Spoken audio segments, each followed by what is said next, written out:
Selamat pagi, selamat datang di bacaan hari ini, hari Senin tanggal 20 Juni tahun 2022. Selamat datang di bacaan harian, bacaan umum untuk semua zodiak. Ambil hanya jika resonate, silakan lihat description box di bawah video ini untuk rangkuman bacaan hari ini.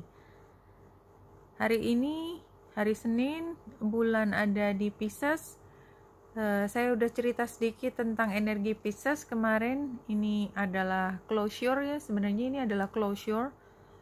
Dan kita cenderung untuk bekerja sendiri sebenarnya, tapi tidak berarti tidak ada kaitannya sama orang lain. Justru ini adalah saat yang paling dominan mencerap energi dari luar, itu energinya Pisces. Dan mungkin kita bisa, kalau saya melihat di sini karena dia sextile dengan Uranus, setelah kita mencerap banyak kita agak meledak sedikit gitu loh. Jadi saya melihat ada energi tersebut, bukan hal yang buruk, karena Pisces dan Taurus itu keduanya relatif berat ya. Jadi bukan yang eksplosif banget, tapi yang kalau saya melihat ini earth shattering, menggoyah tanah.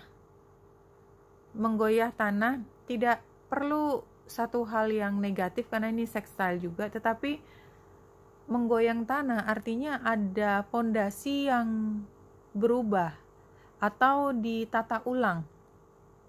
Fondasinya adalah karena Taurus, jadi terkait dengan keuangan, terkait dengan mungkin sebagian adalah rumah atau tempat yang paling nyaman. Itu yang paling terlihat di sini. Di luar itu yang perlu kita lihat juga adalah Jupiter yang sextile dengan Merkurius. Ini adalah minggu di mana pemimpin akan lebih pronounce, lebih vokal, lebih terdengar. Dalam arti kata positif, artinya kita mendapatkan arahan yang lebih jelas juga. Jadi ada dua energi sextile di sini. Yang pertama adalah ada perubahan, tetapi bagusnya perubahan ini diawasi oleh siapapun yang berwenang di situ, sehingga arahnya tidak berantakan. Tadi saya bilang earth shattering itu, tapi segera bisa dikumpulkan dan dicari arah yang baru. Dan ini adalah peristiwa yang intens karena kita lihat Venus itu juga trine dengan Pluto. Dan ini Venus di 26 derajat, Pluto di 28 derajat. Ini tanggal 20, kita lihat tanggal 24 udah. Sampai tanggal 23. Sampai Venus yang ada di Taurus masuk ke Gemini. Jadi ini perubahan energi Venus yang ketika pindah energinya dari Taurus, dari sifatnya keuangan, sesuatu yang mapan, pindah ke Gemini ketika komunikasi itu menjadi lebih bermakna, dan itu diawasi oleh energi yang sangat melekat gitu, apa ya istilahnya ya, sangat intens. Ini terlihat di sini dalam waktu 3 hari ke depan ada perubahan dalam hal tersebut. Jadi saya bisa bilang di dalam minggu ini ada perubahan besar terjadi, entah apa, kayaknya ini turning point-nya tuh minggu ini. Iya, terkait rumah kita lebih memahami dalam situasi rumah, dan di sini kita bisa mengambil posisi karena gambar surat ini kan bisa hal yang resmi. Posisi itu artinya kita jelas kedudukannya, saya di mana, situ di mana. Barangkali ini buat beberapa ini adalah rumah kedua atau masuk ke dalam kos, atau mungkin tinggal bersama seseorang di dalam satu rumah ya. Tidak harus teman yang satu kamar ya. Saya melihat lebih ada anggota rumah yang baru bergabung. Ini saya melihatnya demikian. Ambil hanya jika resonate, itu yang saya pahami. Anyway, ini ada 2 kartu yang jumping. Pertama adalah Sun enjoy success and happiness, ya saya melihat ini adalah hal yang positif. Buat beberapa mungkin ini exciting ya, karena ada situasi baru.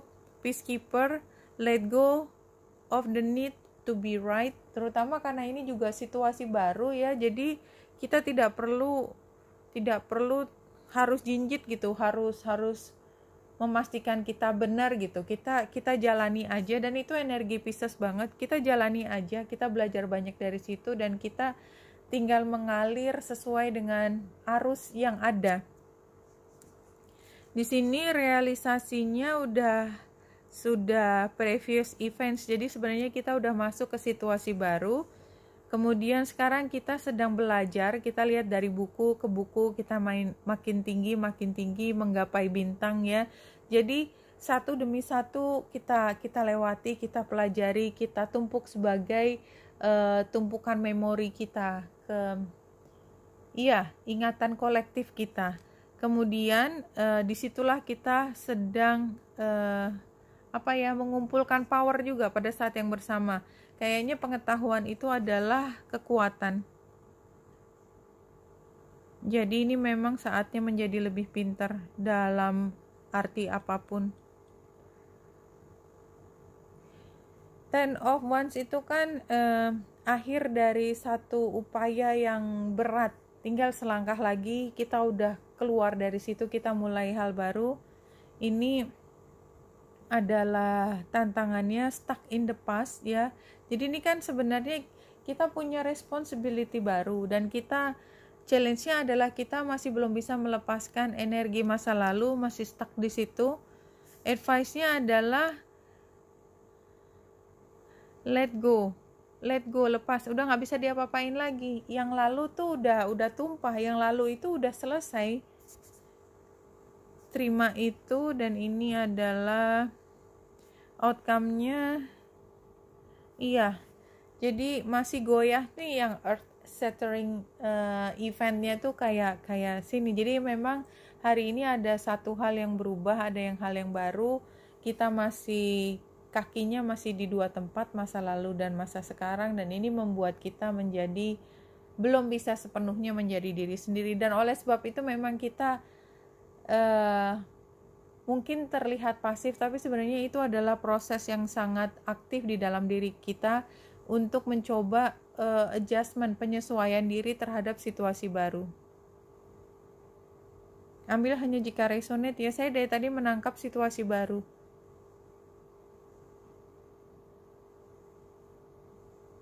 When you heal yourself in the present moment, you heal all your past pain and trauma from this and other lifetimes. Iya.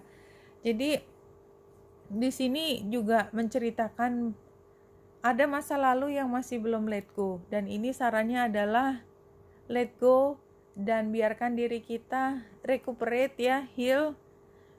Pada saat kita bisa heal, kita bisa mencari core kita sendiri, berdiri tegak dan mampu menggapai bahagia kita pada momen tersebut, maka kita tidak hanya mencoba membasuh luka yang baru saja disembuhkan, tetapi juga luka lama yang tertinggal jauh di dalam alam bawah sadar kita. Seperti itu yang disampaikan. Oke. Kalau ini adalah waktu di mana mensignifikasi, menunjukkan bahwa ini adalah periode yang baru. Saya mengucapkan congratulations, selamat. Maaf, saya nggak tahu kenapa ngomongnya dari tadi belibet banget. Selamat. Mudah-mudahan di periode yang ini kita jauh lebih siap, karena kayaknya kita udah menyiapkan diri sekitar minimal 2 tahun ya, maju mundur, iya enggak. Mudah-mudahan ini adalah saat dimana kita jauh lebih percaya diri dengan apa yang kita inginkan. Kita tidak lagi mudah khawatir, sangat takut membuat kesalahan. Toh sebenarnya seberapapun kita hati-hati, yang namanya manusia selalu berbuat kesalahan. Yang paling penting bukan kesalahan yang sudah dibuat, tetapi apa yang bisa kita hindarkan semaksimal mungkin untuk meminimalkan kerugian termasuk kerugian itu adalah cuts and bruise yang mungkin dirasakan oleh diri kita maupun orang lain, dan terutama orang-orang yang kita cintai termasuk diri kita sendiri. Oke, Wanita Indah dari sini semoga membantu. Salam hati dan cahaya.